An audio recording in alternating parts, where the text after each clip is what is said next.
The War of the Worlds by H.G. Wells. Book 1. The Coming of the Martians. Chapter 1. The Eve of the War.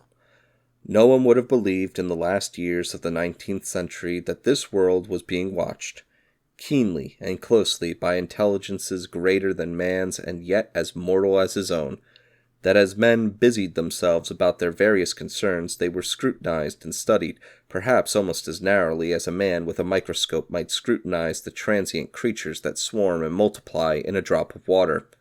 With infinite complacency, men went to and fro over this globe about their little affairs, serene in their assurance of their empire over matter. It is possible that the infusoria under the microscope do the same. No one gave a thought to the older worlds of space as sources of human danger, or thought of them only to dismiss the idea of life upon them as impossible or improbable.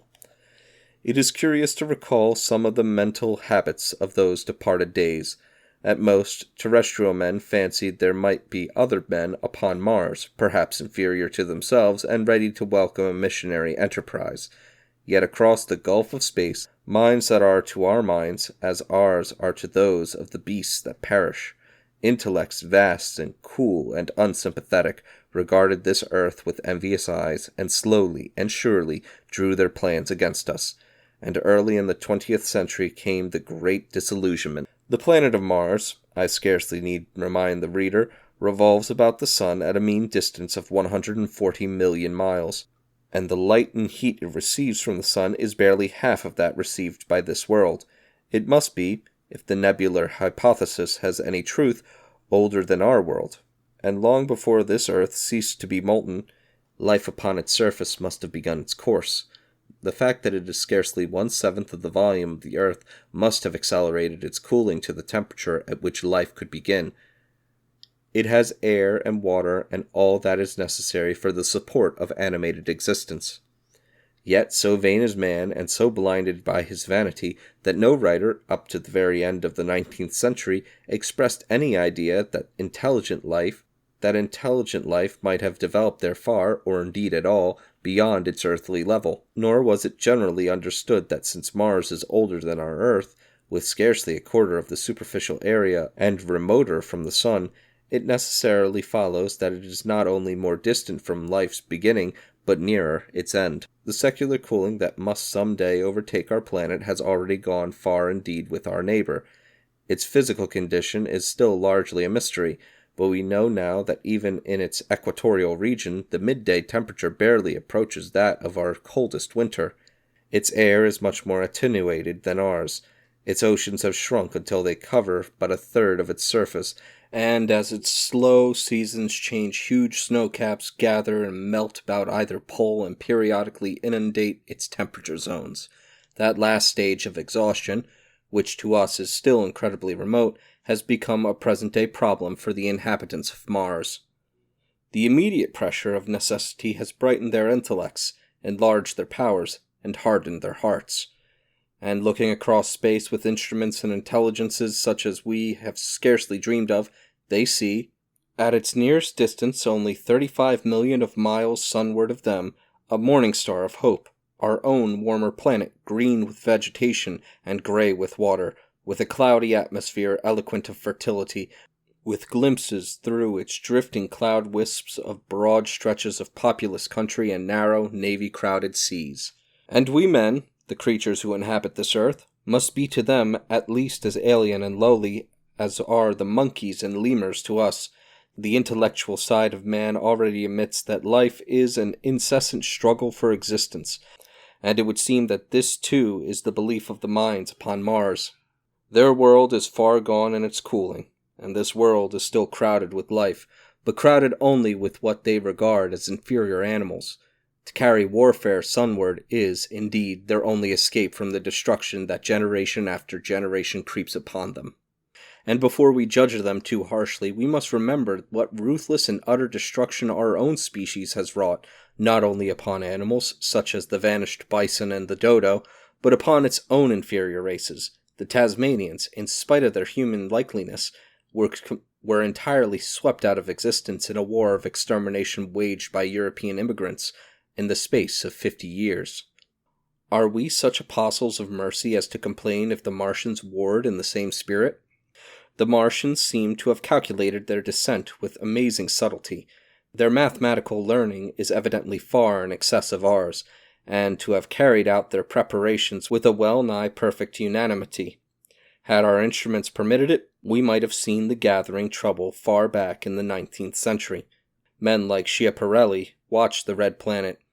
It is odd, by the by, that for countless centuries Mars has been the star of war, but failed to interpret the fluctuating appearances of the markings they map so well. All that time the Martians must have been getting ready. During the opposition of 1894, a great light was seen on the illuminated part of the disk, first at the Lick Observatory, then by Perrotin of Nice, and then by other observers. English readers heard of it first in the issue of Nature dated August 2nd. I am inclined to think that this blaze may have been the casting of the huge gun, in the vast pit sunk into their planet, from which their shots were fired at us. Peculiar markings, as yet unexplained, were seen near the site of that outbreak during the next two oppositions. The storm burst upon us 6 years ago now. As Mars approached opposition, Lavelle of Java set the wires of the astronomical exchange palpitating with the amazing intelligence of a huge outbreak of incandescent gas upon the planet. It had occurred towards midnight of the 12th, and the spectroscope, to which he had once resorted, indicating a mass of flaming gas, chiefly hydrogen, moving with an enormous velocity towards this earth. This jet of fire had become invisible about 12:15. He compared it to a colossal puff of flame suddenly and violently squirted out of the planet, as flaming gases rushed out of a gun. A singularly appropriate phrase it proved, yet the next day there was nothing of this in the papers except a little note in the Daily Telegraph, and the world went in ignorance of one of the gravest dangers that ever threatened the human race.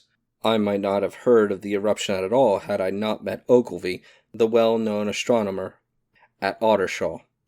He was immensely excited at the news, and in the excess of his feelings invited me to take a turn with him that night in a scrutiny of the red planet. In spite of all that has happened, I still remember that vigil very distinctly, the black and silent observatory, the shadowed lantern throwing a feeble glow upon the floor in the corner, the steady ticking of the clockwork of the telescope, the little slit in the roof, an oblong profundity with the stardust streaked across it. Ogilvy moved about, invisible but audible. Looking through the telescope, one saw a circle of deep blue and the little round planets swimming in the field. It seemed such a little thing, so bright and small, and still faintly marked with transverse stripes, and slightly flattened from the perfect round. But so it was, so silvery warm, a pin's head of light. It was as if it quivered. But really this was the telescope vibrating with the activity of the clockwork that kept the planet in view. As I watched, the planet seemed to grow larger and smaller, and to advance and recede, but that was simply that my eye was tired. 40 millions of miles it was from us, more than 40 millions of miles of void. Few people realize the immensity of vacancy in which the dust of the material universe swims. Near it in the field, I remember, were 3 faint points of light, 3 telescopic stars infinitely remote, and all around it was the unfathomable darkness of empty space. You know how that blackness looks on a frosty starlit night. In a telescope it seems far profounder, and invisible to me, because it was so remote and small, flying swiftly and steadily towards me across that incredible distance, drawing nearer every minute by so many thousands of miles, came the thing they were sending us, the thing that was to bring so much struggle and calamity and death to the earth. I never dreamt of it then as I watched. No one on earth dreamt of that unerring missile. That night, too, there was another jetting out of gas from the distant planet. I saw it, a reddish flash at the edge, the slightest projection of the outline just as the chronometer struck midnight. And at that I told Ogilvy, and he took my place. The night was warm, and I was thirsty, and I went, stretching my legs clumsily and feeling my way in the darkness, to the little table where the siphon stood, while Ogilvy exclaimed at the streamer of gas that came toward us. That night another invisible missile started on its way to the earth from Mars. Just a second or so under 24 hours after the first one, I remember how I sat on the table there in the blackness, with patches of green and crimson swimming before my eyes. I wished I had a light to smoke by, little suspecting the meaning of the minute gleam I had seen, and all that it would presently bring me. Ogilvy watched till 1, and then gave it up, and we lit the lantern, and walked over to his house. Down below in the darkness were Ottershaw and Chertsey, and all their hundreds of people, sleeping in peace. He was full of speculation that night about the condition of Mars, and scoffed at the vulgar idea of it having inhabitants who were signaling us. His idea was that meteorites must be falling in a heavy shower upon the planet, or that a huge volcanic explosion was in progress. He pointed out to me how unlikely it was that organic evolution had taken the same direction in the 2 adjacent planets. "The chances against anything man-like on Mars are 1,000,000 to 1, he said. Hundreds of observers saw the flame that night, and the night after, about midnight, and again the night after. And so for 10 nights, a flame each night. Why the shots ceased after the 10th no one on Earth had attempted to explain. It may be the gases of the firing caused the Martians inconvenience. Dense clouds of smoke or dust, visible through a powerful telescope on Earth as little gray, fluctuating patches, spread through the clearness of the planet's atmosphere, and obscured its more familiar features. Even the daily papers woke up to the disturbances at last, and popular notes appeared here, there, and everywhere concerning the volcanoes upon Mars. The serio-comic periodical Punch, I remember, made a happy use of it in a political cartoon, and, all unsuspected, those missiles the Martians had fired at us drew earthward, rushing now at a pace of many miles a second through the empty gulf of space, hour by hour and day by day, nearer and nearer. It seems to me now almost incredibly wonderful that, with that swift fate hanging over us, men could go about their petty concerns as they did. I remember how jubilant Markham was at securing a new photograph of the planet for the illustrated paper he edited in those days. People in these latter times scarcely realized the abundance and enterprise of our 19th century papers. For my own part, I was much occupied in learning to ride the bicycle, and busy upon a series of papers discussing the probable developments of moral ideas as civilization progressed. One night, the first missile then could scarcely have been 10 million miles away, I went for a walk with my wife. It was starlight, and I explained the signs of the zodiac to her, and pointed out Mars, a bright dot of light creeping zenithward, towards which so many telescopes were pointed. It was a warm night. Coming home, a party of excursionists from Chertsey or Isleworth passed us singing and playing music. There were lights in the upper windows of the houses as the people went to bed. From the railway station in the distance came the sound of shunting trains, ringing and rumbling, softened almost into melody by the distance. My wife pointed out to me the brightness of the red, green, and yellow signal lights hanging in the framework against the sky. It seemed so safe and tranquil.